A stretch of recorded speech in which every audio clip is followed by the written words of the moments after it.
పేరేం పేరు సార్? నా పేరు రాజిరెడ్డి. రాజిరెడ్డి గారు. రాజిరెడ్డి గారు ఏం లేదు, ఇప్పుడు తెలంగాణ రాష్ట్రంలో కాంగ్రెస్ ప్రభుత్వం అధికారంలో ఉంది. గతంలో 10 ఏళ్ళు బీఆర్ఎస్ ప్రభుత్వం అధికారంలో ఉంది. ఇప్పుడు మన పాలకుర్తి నియోజకవర్గంలో చిన్న సర్వే చేస్తున్నాం. ఏంటి సార్ మరి మీ పాలకుర్తి నియోజకవర్గం ఈ 2 ఏళ్లలో అభివృద్ధి పనులు ఏ విధంగా జరిగినాయి? గత ప్రభుత్వం బాగుందా, ఈ ప్రభుత్వం బాగుందా, ఏమనిపిస్తుంది? అభివృద్ధి పనులు ఏమంత జరగలే ఈ ప్రభుత్వాలు, ఈ నియోజకవర్గంలో మాత్రం. ఎమ్మెల్యే గారికి అనుభవం లేదు, రాజకీయ అనుభవం. కింది లీడర్లు దొంగలు, ఆమెను బాగానే చెప్తాండ్రు, పార్టీ నాశనం చేస్తారు. మా అలాంటి కార్యకర్తలు ఆగమవుతాను. మీరు పార్టీ ఉన్నారా? నేను కాంగ్రెస్ పార్టీ కార్యకర్తనే. ఓకే, ఇక్కడ అంటే లోకల్లో అంటే కింది స్థాయి లీడర్లు మంచోళ్ళు కదా? దొంగలండి, ఇచ్చారు. కానీ ఆమె ఒక రాజకీయ అనుభవం లేదు, వాళ్ళ బిజినెస్ మైండ్. ఆమెని మైండ్ డైవర్ట్ ఆమెకు తెలుస్తలేదు బాబు. వీళ్ళు చెప్పినట్టు ఆమె వింటాను తప్ప అట్లా ఇట్లా అని అంటలేదు. ఇప్పుడు ఆమె నియోజకవర్గంలో ఆమె పెట్టిన క్యాండిడేట్ ఓడిపోయినట్టు ఏం చెప్పు, ఆమెకు తెలుసా రాజకీయం తెలియదా? ఆమె సొంతూళ్ళే ఆమె నిలబెట్టిన క్యాండిడేట్ ఓడిపోయిండు మొన్న సర్పంచ్. ఉందా తెలియదు ఆమెకు పాపం, తెలియదు. వీళ్ళు ఆమె నాగని చెప్తారు. సో ఏం చేద్దాం మరి?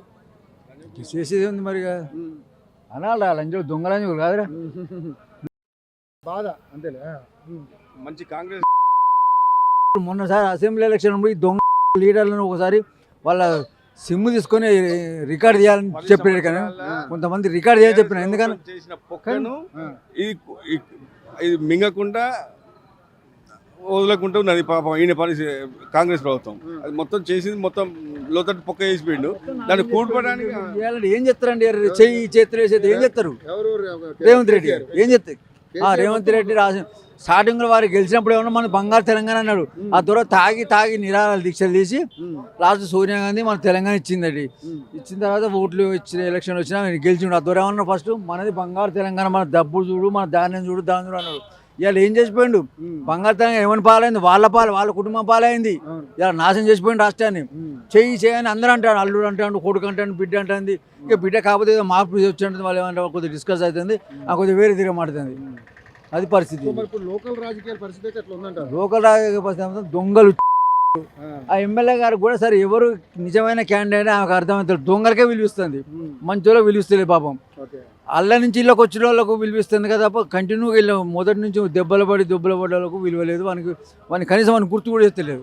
ఇక డెవలప్మెంట్ ఎలా ఉంది ఇక్కడ? ఇక ఓట్లు అందుకే మన కాంగ్రెస్ పార్టీ ఓడిపోయింది కదా, పాలకుర్తిలో హెడ్ క్వార్టర్ ఓడిపోయింది. ఏమన్నా తెలియదు ఆమెకు పాపం, తెలియక ఆమె నాగని చెప్తారు, వీళ్ళు ఇదవుతారు. సో మరి గత ప్రభుత్వం కంటే ఈ ప్రభుత్వం బెటర్ అంటే ఏం బెటర్ అండి? ఇక గత ప్రభుత్వం రైతు బంధు చేసిన, రైతు బంధు మీద బాగా చర్చ అయితే జనానికి. రైతు బంధు ఎవరికి వేసిండు? 10 ఎకరాల ఉన్నోనికి 20 ఎకరాలు పట్టాయి, పాపం 5 ఎకరాల ఎకరానికే పట్టాయి. అట్లా బాగుంది గత ప్రభుత్వంలో. చాలా మోసం ఉంది అలా. పడ్డాయి రైతు బంధు, ఎవరిని పడ్డాయి? చాలా తక్కువ. మరి ఇప్పుడు రైతు రుణమాఫీ అయిందా? రుణమాఫీ అయింది కదా. కరెంట్ ఫ్రీ వస్తుందా? వస్తుంది. సన్నబియ్యం వస్తుంది. సన్నబియ్యమే. దాంట్లో ఏం చేయాలండి? మరి ప్రతి గడపకు పెట్టిన పథకం ఈ ప్రభుత్వంలో సరే. నాకు 84 నుంచి కాంగ్రెస్ పార్టీ ఏ ప్రభుత్వం పెట్టలే కడప అందిన పథకం. ఏ పథకం? బస్ పథకం, ఆధార్ కార్డు. ఏ ప్రభుత్వం పెట్టి ఇట్లా ప్రతి ఒక్కరికి తాగిన గిలాసులు ఏరుకుంటాం కూడా పథకం. అది బస్సు ఎక్కిపోవాలంటే ఒక ఆడి మనిషి 2 లక్షలు జీతం తీసుకుంటే కూడా ఆధార్ కార్డు. కానీ కొన్ని తీసేయాలి, కానీ ఇక అది ప్రభుత్వం. ఇక సరే మనం ఏం చెప్తాం, కానీ ఆ 2 లక్షలు జీతం తీసుకున్నా కదా ఆధార్ కార్డు వేస్ట్ అండి.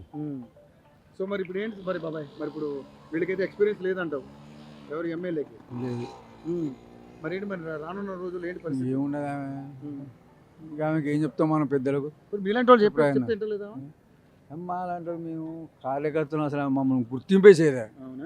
పోనీ మేము అనుకున్నాం ఎప్పుడో వీళ్ళు ఇంటి మన మాట అయినా అనుకున్నామే, అయిపోయింది. ఏం చెప్తాం? అంతేనా? విన్నది మన మాట.